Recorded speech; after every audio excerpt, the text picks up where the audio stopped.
পঞ্চম অধ্যায় জীবজগৎ ও প্রকৃতির প্রতি ভালোবাসা। মানব কল্যাণে সৃষ্টি জগৎ। মহান আল্লাহ আসমান ও জমিনের সব কিছু সৃষ্টি করেছেন।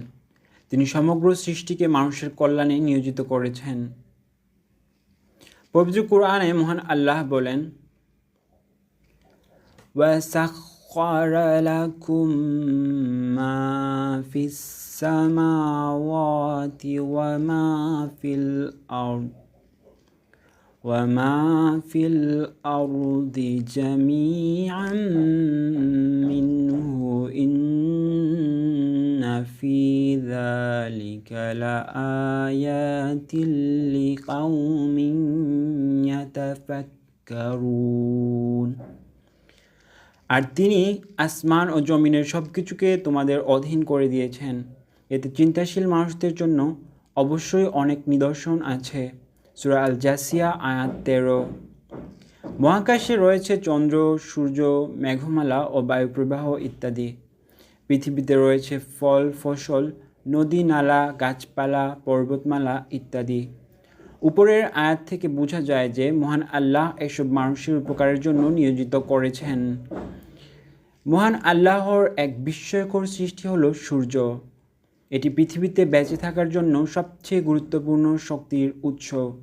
সূর্য পৃথিবীতে আলো ও তাপ দেয়। এর আলো ছাড়া কোনো উদ্ভিদ বাঁচতে পারে না। উদ্ভিদ ছাড়া কোনো প্রাণী বাঁচতে পারে না। উদ্ভিদ ক্ষতিকর কার্বন ডাইঅক্সাইড গ্রহণ করে বায়ুকে দূষণমুক্ত করে আমাদের জন্য প্রয়োজনীয় অক্সিজেনের যোগান দেয়। আমাদের খাদ্য, কাঠ, জ্বালানি, ওষুধ ইত্যাদি সরবরাহ করে। এসব আমাদের বেঁচে থাকা ও সুস্থতার জন্য অপরিহার্য। মহান আল্লাহ আকাশ থেকে পানি বর্ষণ করেন। তিনি বলেন, ওয়াল্লাহু আনজালা মিনাস সামাই মাআন ফাআহইয়া বিহিল আরদা বা'দা মাউতিহা। আর আল্লাহ আসমান থেকে বৃষ্টি বর্ষণ করেন, অতঃপর তা দিয়ে জমিনকে তার মৃত্যুর পর সজীব করেছেন। সূরা আন-নাহল আয়াত 65। পানি খুবই মূল্যবান সম্পদ। মহান আল্লাহ পানি দিয়েছেন জীবনের জন্য এক অমূল্য নিয়ামত হিসেবে। আমাদের জীবন ধারণের জন্য পানির প্রয়োজনীয়তা অপরিসীম। পানি আমরা পান করি, কৃষিকাজে ব্যবহার করি। পানি দ্বারা আমাদের জীবিকার জন্য ফলমূল উৎপাদিত হয়। আমাদের বেঁচে থাকার জন্য নদ, নদী, খাল, বিল ও সাগর মহাসাগরের পানি প্রয়োজন। গরু, ছাগল, মহিষ, উট ও ভেড়ার মতো প্রাণী থেকে আমরা দুধ ও মাংস পাই, যা আমাদের পুষ্টির যোগান দেয়। এগুলো আমাদের কৃষিকাজেও সাহায্য করে। এমনকি ছোট্ট কীটপতঙ্গ বা পোকামাকড়ও আমাদের জন্য উপকারী। আমরা মৌচাক থেকে মধু পাই। তাছাড়া মৌমাছি ফুলের পরাগায়নে সহায়তা করে। ফুল থেকে ফল বা শস্য উৎপন্ন হয় এবং আমরা তা খাদ্য হিসেবে গ্রহণ করি। এভাবে মহান আল্লাহ আমাদের উপকারের জন্য অসংখ্য জীব ও বস্তু সৃষ্টি করেছেন। সব কিছুই আমাদের প্রতি তার অনুগ্রহ ও দান। এর মধ্যে আমাদের জন্য নিদর্শন রয়েছে। এসব দানের জন্য আমরা তার প্রতি শুকরিয়া প্রকাশ করব, তার হুকুম বা বিধিবিধান মেনে চলব। মহান আল্লাহর সৃষ্টির প্রতি ভালোবাসা। সৃষ্টি জগতের প্রতি যত্নশীল হওয়া ও তাদের পরিচর্যা করা আমাদের দায়িত্ব। আমরা পৃথিবীতে মহান আল্লাহর খলিফা বা প্রতিনিধি। আমাদের দায়িত্ব সৃষ্টি জগতের প্রাণ ও প্রকৃতির যত্ন নেওয়া। আমাদের নিজেদের কল্যাণেই এগুলোর যত্ন ও পরিচর্যা করা প্রয়োজন। ইসলামে সৃষ্টি জগতের প্রতি যত্নশীল হওয়া ও তাদের পরিচর্যা করার জন্য উদ্বুদ্ধ করা হয়েছে। ইসলাম পূর্ব যুগে জীবজন্তুকে নিষ্ঠুরভাবে হত্যা করা হতো। তাদের খাবার ও সুস্থতার প্রতি লক্ষ্য করা হতো না। তাদেরকে নির্দয়ভাবে খাটানো হতো, বিশ্রাম দেওয়া হতো না, নির্মমভাবে শাস্তি দেওয়া হতো। মহানবী সাল্লাল্লাহু আলাইহি সাল্লাম তাদের প্রতি সদয় হওয়ার নির্দেশ দেন। একদিন তিনি একটি উটের কাছ দিয়ে যাচ্ছিলেন। উটটি খুবই ক্ষুধার্ত ছিল। তিনি সাহাবীদের বললেন, তোমরা এসব বাকশক্তিহীন জন্তুর ব্যাপারে আল্লাহকে ভয় করো।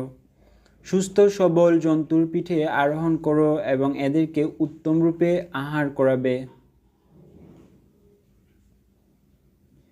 একটি হাদিসে সৃষ্টিজগতের প্রতি ভালোবাসা প্রদর্শন করে একজন ব্যক্তির বেহেশতে যাওয়ার কথা বর্ণিত হয়েছে। উক্ত হাদিসটি হলো এই যে মহানবী সাল্লাল্লাহু আলাইহি সাল্লাম বলেছেন, রাস্তা দিয়ে চলতে চলতে একজন লোকের ভীষণ পিপাসা পেল। সে কূপে নেমে পানি পান করল। এরপর বের হয়ে দেখতে পেল একটা কুকুর হাঁপাচ্ছে, পিপাসায় কাতর হয়ে মাটি চাটছে। সে ভাবল কুকুরটিরও তার মতো পিপাসা লেগেছে। সে কূপের মধ্যে নামল, নিজের মোজা ভরে পানি নিয়ে উপরে উঠে এসে কুকুরটিকে পানি পান করালো। মহান আল্লাহ তার আমল কবুল করলেন এবং তার গুনাহ মাফ করে দিলেন।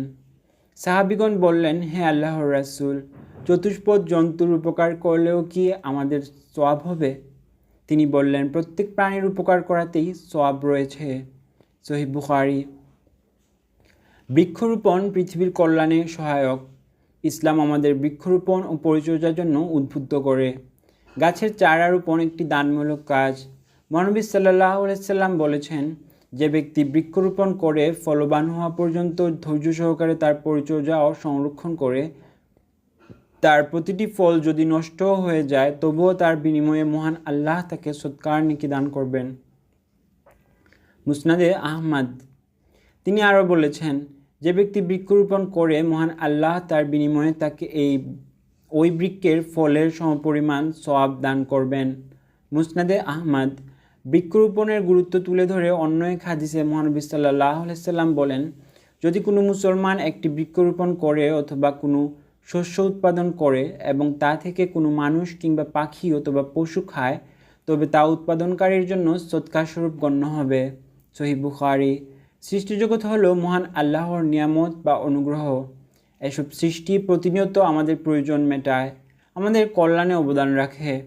মহান আল্লাহর প্রতিনিধি হিসেবে এসব সৃষ্টিকে ভালোবাসা, যত্ন নেওয়া ও রক্ষা করা আমাদের পবিত্র দায়িত্ব। বিভিন্ন কাজের মাধ্যমে আমরা এ দায়িত্ব পালন করতে পারি, যেমন চারপাশের পশু পাখির যত্ন নেওয়া, সাধ্যমতো তাদের খাদ্য, পানীয় ও আশ্রয় প্রদানের যত্নবান হওয়া, প্রাণীদের প্রতি দয়া প্রদর্শন করা, সম্পদের অপচয় রোধ ও সঠিক ব্যবহার নিশ্চিত করা, পরিবেশ রক্ষার কাজে অংশ নেওয়া, বৃক্ষরোপণ করা এবং প্রয়োজনে কোনো গাছ কাটলে সেখানে গাছ লাগানো, বন উজাড় রোধ করা, আমাদের চারপাশ পরিষ্কার ও দূষণমুক্ত রাখা, যত্রতত্র ময়লা আবর্জনা না ফেলা এবং পরিষ্কার পরিচ্ছন্নতা কার্যক্রমে অংশগ্রহণ করা।